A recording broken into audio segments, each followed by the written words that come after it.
जी। देखिए, इनफर्टिलिटी जैसा मैं कह रहा था, सिर्फ आईवीएफ एक ही इलाज है। अगर कोई कपल आईयूआई के थ्रू ट्रीट हो जाता है तो लगभग 1 महीने में भी इलाज हो सकता है, 1 से 1.5 महीने में। एक अगर आईवीएफ ही उनका इलाज का तरीका बचता है तो लगभग 2 से 3 महीने का ड्यूरेशन होता है। इसके अंदर कपल्स को क्लिनिक मिनिमम 2 3 4 बार आना होता है और स्टिमुलेशन इंजेक्शंस उन्हें दिए जाते हैं फॉर द वुमन। बहुत सारा लफंगा था, पता है।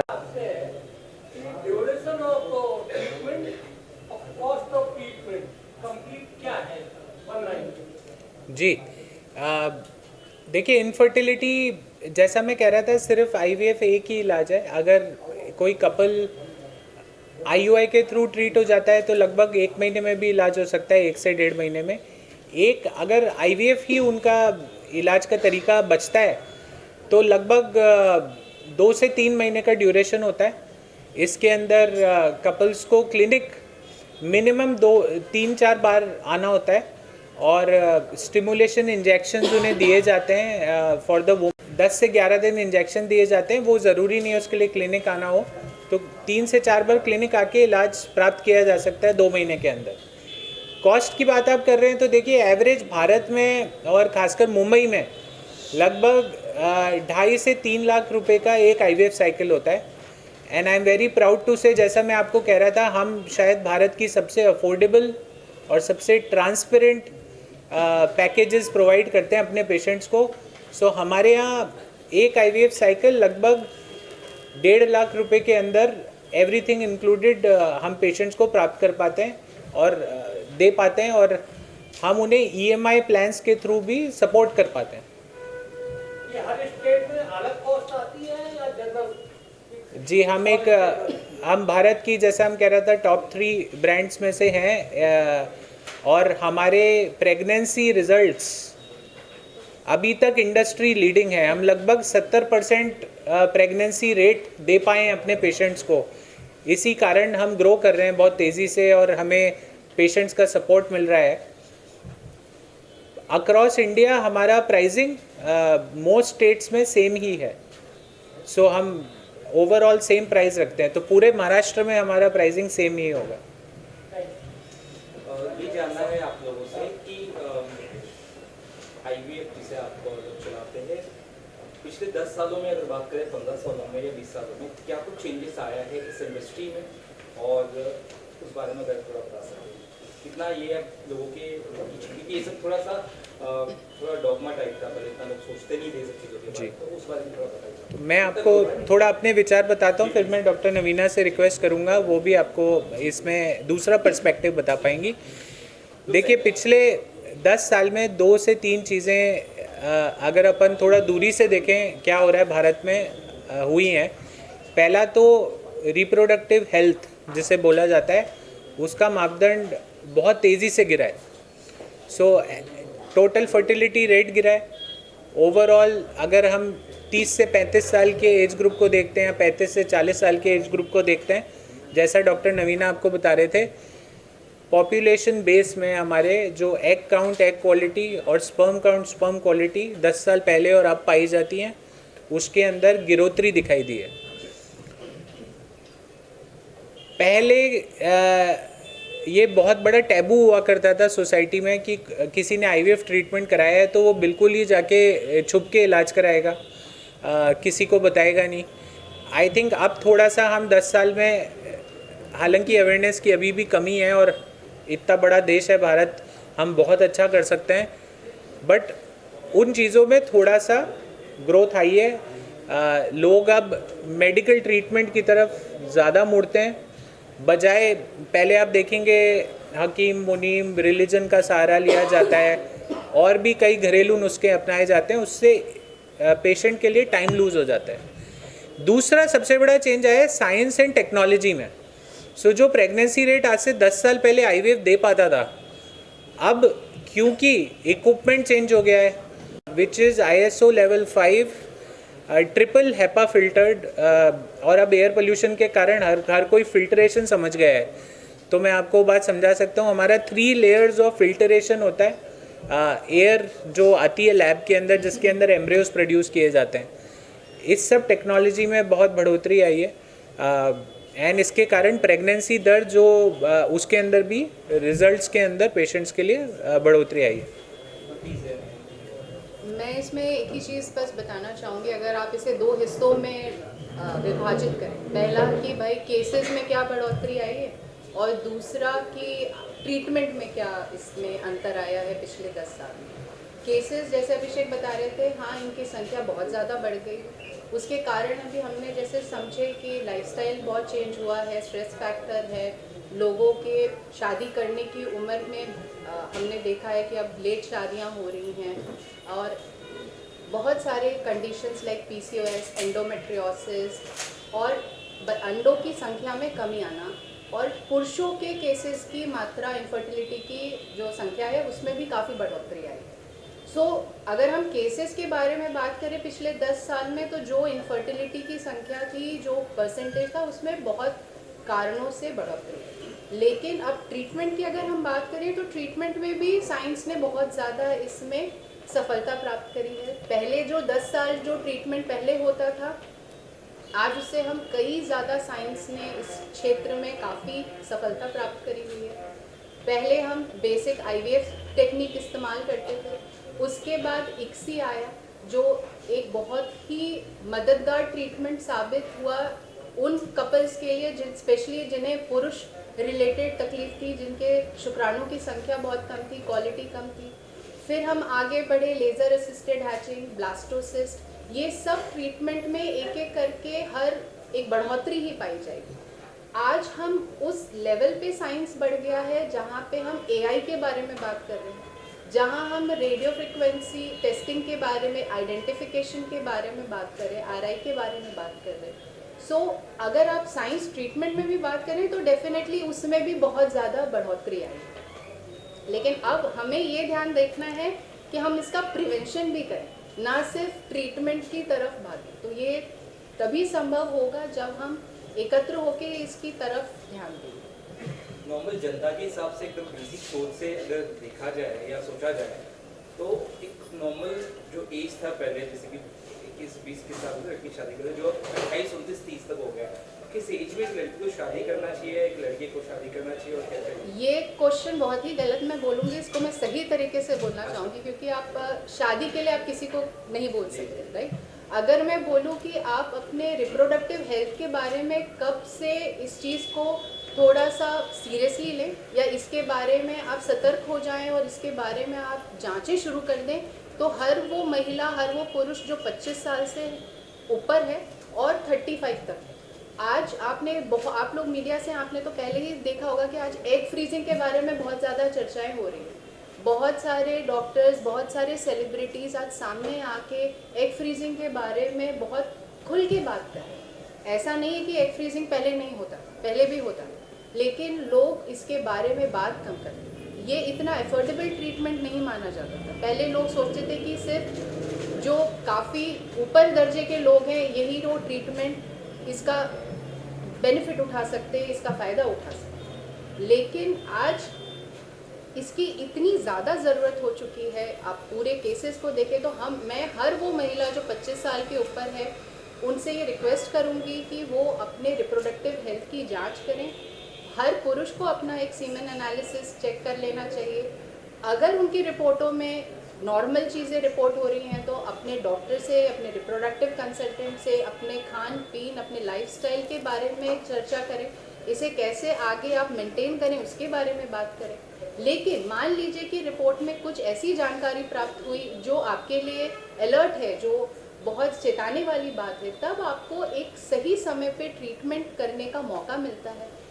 ये हमेशा हमें ध्यान रखना है कि कोई भी चीज़ का सफलता दर उस ट्रीटमेंट को कब किया गया, किस समय किया गया, उस पर बहुत निर्धारित है। हम जितना इस चीज़ को लेट करते हैं, जब चीज़ों की रिपोर्ट्स काफ़ी ख़राब होते हैं, तो ये बहुत मानने वाली बात है कि उसकी सफलता दर में काफ़ी गिरावट आई। डॉक्टर नवीना जो कह रही है, मैं बस एक ही बात ऐड करूँगा उसमें। we also have introduced and announced a very comprehensive reproductive health screening program, जिसमें हम exactly सारे कपल्स जो अभी फैमिली प्लानिंग के बारे में सोच भी नहीं रहे या उन्हें कोई इनफर्टिलिटी का इशू नहीं है, उनके लिए भी ये मौका देते हैं और ये जागरूकता बनाने की कोशिश कर रहे हैं कि आप आइए और अपना रिप्रोडक्टिव हेल्थ असेस कराइए, बस इतना काफ़ी है। और शहरों में गांव में क्या अभी भी फर्क है, जैसे हमेशा से होता है क्योंकि शहरों का एक अलग लाइफस्टाइल होता है, तो उससे भी बहुत इम्पैक्ट लगता है आपको? जितना डेटा पब्लिश किया गया है उसके अकॉर्डिंग इनफर्टिलिटी रेट या जो इंसिडेंस रेट बोलते हैं किसी भी कंडीशन की, वो ये कहा नहीं जा सकता कि शहरों में ज़्यादा है गांवों में कम है, नॉर्थ में ज़्यादा है साउथ में कम है। तो आई थिंक सब तरफ लगभग सिमिलर, जो मैंने 6 में से 1 कपल वाली बात आपको बताई, वो लगभग मोटे तौर पे भारत के अर्बन या रूरल हर क्षेत्र में पाई जा रही है और ये बढ़ ही रही है। एक डेटा कोई बता सकते हैं आप कितना जनता या पॉपुलेशन इस तरह की प्रॉब्लम से अफेक्टेड है इंडिया में, कितना बढ़ सकता है आने वाले 5-10 साल, ऐसा कुछ है? जी लगभग 3 करोड़ कपल्स एस्टिमेटेड है कि किसी ना किसी इनफर्टिलिटी प्रॉब्लम से आज के तारीख में गुजर रहे हैं। लगभग 3 लाख हर साल में कपल्स अपना IVF से इलाज कराते हैं। सो आप गैप देखेंगे वो 100 में से 1 कपल ही सामने आ रहा है। प्राइसिंग की बात करें तो इतना कस्टमर फ्रेंडली, सबसे बड़ा सवाल यही आता है, और आप शायद टॉप की IVF ऐसा है इंडिया में जिसमें आप शामिल है, सो आप उस चीज़ के बारे में दर्शकों को बता सकें जो जुड़ना चाहते हैं आपसे। जी IVF के बारे में, अपना मिडिल क्लास या लोअर मिडिल क्लास पेशेंट है जिसकी मानसिक आमदनी, घर की आमदनी मिला लूँ तो लगभग 30-40 हज़ार रुपये है, तो उसके अंदर वो पूरा घर अपना एक्सपेंडिचर निकालता है। वो सोचता है कि लगभग 2.5 से 3 लाख एवरेज इलाज की कॉस्ट मानी जाती है एक IVF साइकिल की। इसको देखने के 2 तरीके हैं। एक तो एक साइकिल में इलाज गारंटीड नहीं होता, तो आप किस क्लिनिक पे इलाज ले रहे हैं बहुत ज़रूरी है, जिससे आपकी प्रेगनेंसी रेट के चांसेस या सक्सेस के चांसेस हाईएस्ट हो। सो राइट क्लिनिक को चूज़ करना बहुत इंपॉर्टेंट डिसीजन है पेशेंट के लिए। और मैं बहुत I can very proudly say that we are industry leading in our pregnancy rates and you can see them here. Number 2, on the pricing and packages, मैंने लगभग 400-500 पेशेंट से बात की थी 2020 में देश भर में पर्सनली, एंड जो मैंने पाया पेशेंट की सबसे बड़ी फ्रस्ट्रेशन है कि जैसे जैसे इलाज आगे बढ़ रहा है खर्चा बढ़ता जा रहा है, उन्हें ये नहीं पता और कितना खर्चा होगा। सो जो बिल्डा फर्टिलिटी एंड IVF करता है वो बहुत ही ट्रांसपेरेंट तरीके से एक सिंगल लाइन पैकेज हम पेशेंट की कंडीशन को असेस करके और वो सबसे अफोर्डेबल रेट्स पे हम वो इलाज पेशेंट को प्रदान कर पाते हैं। ऊपर से हमारी टीम्स पूरा प्रयास करती हैं कि उनको लोन की सुविधा भी प्राप्त हो सके, जिससे वो 12 से 18 महीने के EMIs के अंदर इस इलाज का, इस ट्रीटमेंट का भार झेल पाएँ। तुम्ही काय करू शकतो, आता तुमच्याकडे तर पर्याय म्हणून लोक येतात, तुम्ही ती काळजी कापला, त्याची जे काय तुम्ही त्याच्यातलं ट्रीटमेंट देता, तुम्ही सल्ला देता, पण ह्या गोष्टी पुढच्या भविष्यात युवा पिढीला न होण्यासाठी काय काळजी घ्यायला पाहिजे मेल फिमेलला? आता मी मुला पुढच्यामध्ये शुक्राणूचा विषय असू शकतो, महिलांमध्ये अंडाशय विषय असतो, त्यासाठी 25-30 काय याच्यामधलं त्यांना काय सल्ला देणार? इसमें मैं आपको यही बताना चाहूँगी कि काफ़ी कुछ चीज़ें हैं जिसे आप कंट्रोल कर सकते हैं, कुछ चीज़ें ऐसी हैं जिसे आप कंट्रोल नहीं कर सकते। अगर हम अपने दर पे बात करें कि हम अपना क्या ऐसी चीज़ें हैं जैसे खान पान, हमें कोशिश ये करनी है कि हम दिनचर्या में जितने भी प्रिजर्वेटिव पैकेट फूड, जिसमें आपके जो भी प्रिजर्वेशन वाली चीज़ें हैं, इसे अवॉइड करें। हमेशा हम कहते हैं कि पानी जो है ना, इसकी मात्रा हमारे शरीर में अच्छी रखें। जो हम नींद के बारे में हम बात कर रहे थे कि 7 से 8 घंटे की नींद होनी चाहिए।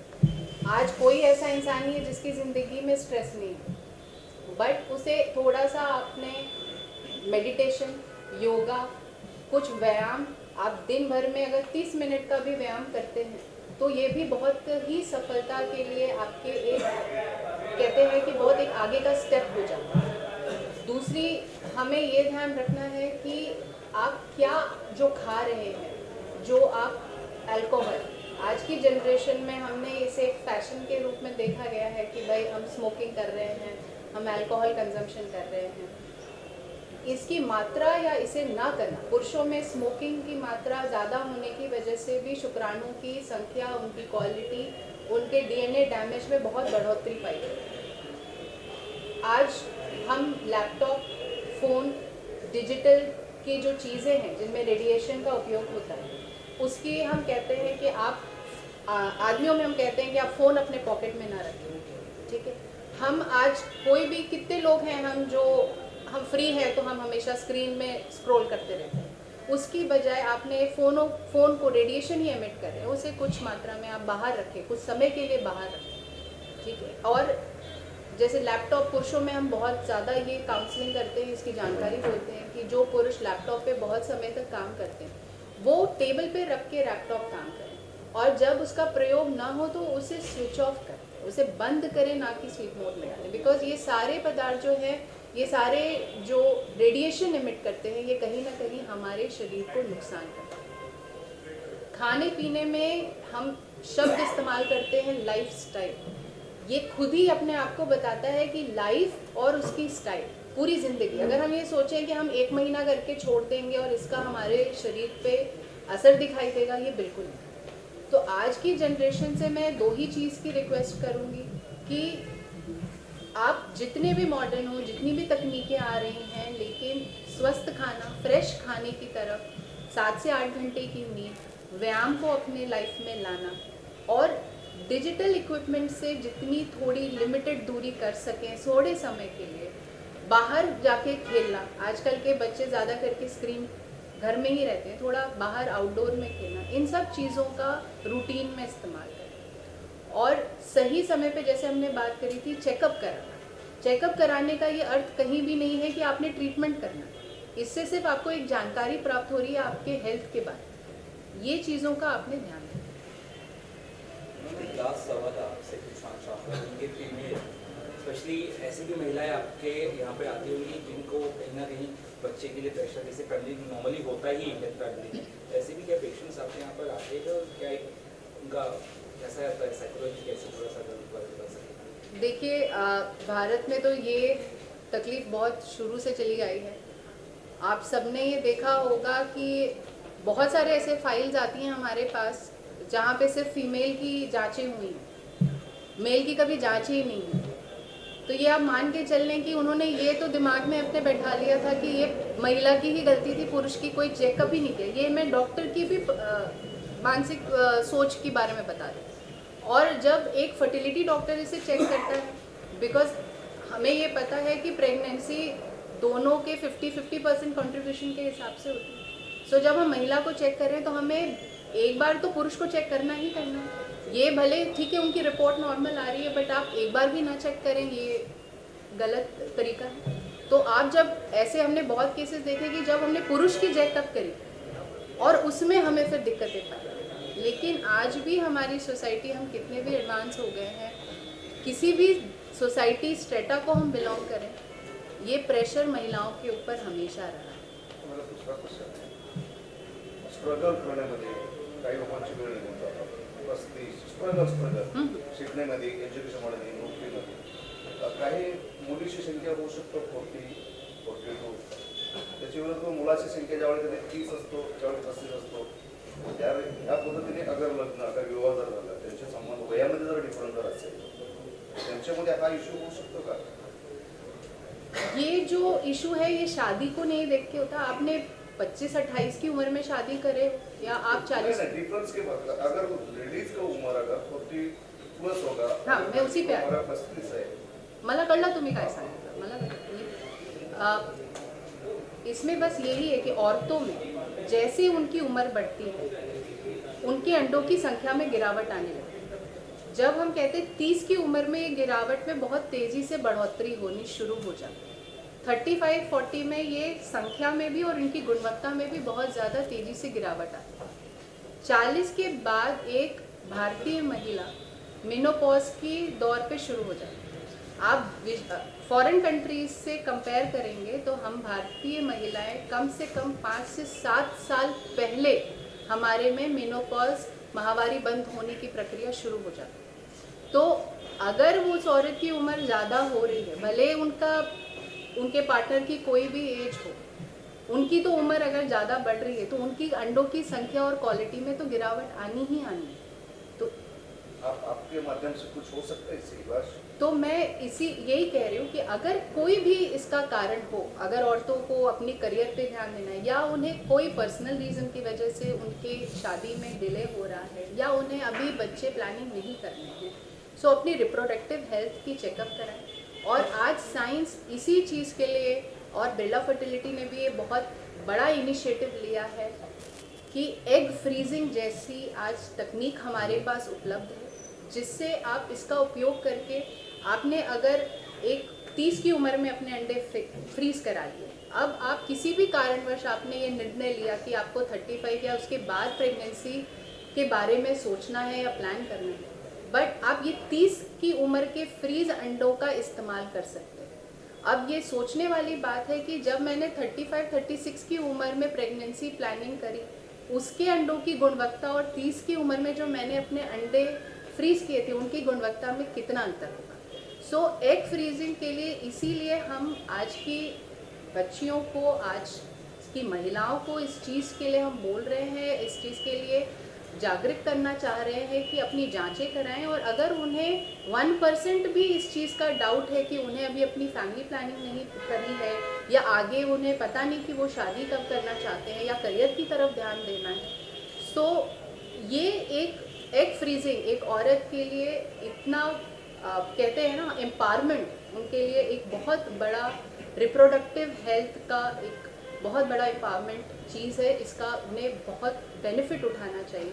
और बिरला फर्टिलिटी एंड IVF ने इस चीज़ को ध्यान में रखते हुए बहुत ही बेसिक मतलब इसका जो बजट है बहुत ही एफोर्डेबल है कि ताकि ये चीज़ हर स्तर की महिला इसका उपयोग कर सके। देखिए, जो लगभग आज कोई भी यंग कपल, वर्किंग कपल या कोई भी महिला, अगर हम लोग बाहर खाना खाने भी जाते हैं तो जो खर्चा होता है लगभग 1600-1700 रुपये महीने के कॉस्ट पे एटलीस्ट 5 साल का, जो डॉक्टर नवीना बताती हैं, हमने फ्रीजिंग प्रोग्राम लॉन्च किया है जो अपने आप में इन इंडिया अनोखा है। इस प्राइस पे कभी भी ये सर्विस हमारी कम्युनिटीज़ को मिली नहीं है। और मैं एक ही चीज़ जोड़ना चाहूँगा डॉक्टर नवीना जो कह रही थी आपके क्वेश्चन के आंसर में सर, वो ये है एक फ्रीजिंग एक ऑप्शन है, दूसरा ऑप्शन ये है कि जैसे ही कपल को फील हो कि अब हम 6 महीने से ट्राई कर रहे हैं फॉर फैमिली, और अगर 6 महीने के अनप्रोटेक्टेड सेक्स के बाद भी अगर वो नहीं प्रेग्नेंट हो पा रहे हैं, सबसे पहले आके डॉक्टर से मिलें। उसमें फिर टाइम वेस्ट ना करें, क्योंकि आप सब जितना डॉक्टर साहब ने समझाया, आप यही देख रहे होंगे कि सारा खेल समय का है। तो जितना जल्दी उचित इलाज और कंसल्टेशन कराएं, उसका सल्यूशन टाइमली मिल जाएगा। सर, महाराष्ट्र में अपना मुंबई में कितना सेंटर है सर? अभी हमारा एक सेंटर है बॉम्बे में, अगले 12 से 18 महीने में लगभग 4 सेंटर हो जाएंगे। क्यों सर? तो उत्तर भारत, साउथ की नाम किया है, महाराष्ट्र में काफी ज़्यादा है, तो इसमें इतना लेट क्यों किया आपने? देखिए, अब कहीं तो शुरुआत करनी पड़ती है, तो हम लोग एज अ बिरला ग्रुप हम लोगों ने शुरुआत एक्चुअली कोलकाता से की थी। सो अगर आप देखेंगे तो हमने जितना हम नज़दीक के एरियाज़ में क्लिनिक बना पाए हम बनाते गए, और महाराष्ट्र में हम नागपुर पिछले साल चालू कर दिया था। बॉम्बे तक आते आते थोड़ी सी देर हो गई, बट अब हम बहुत तेज़ जाएंगे। सो अगले 2 साल में महाराष्ट्र में हमारे 7 से 8 क्लिनिक होंगे।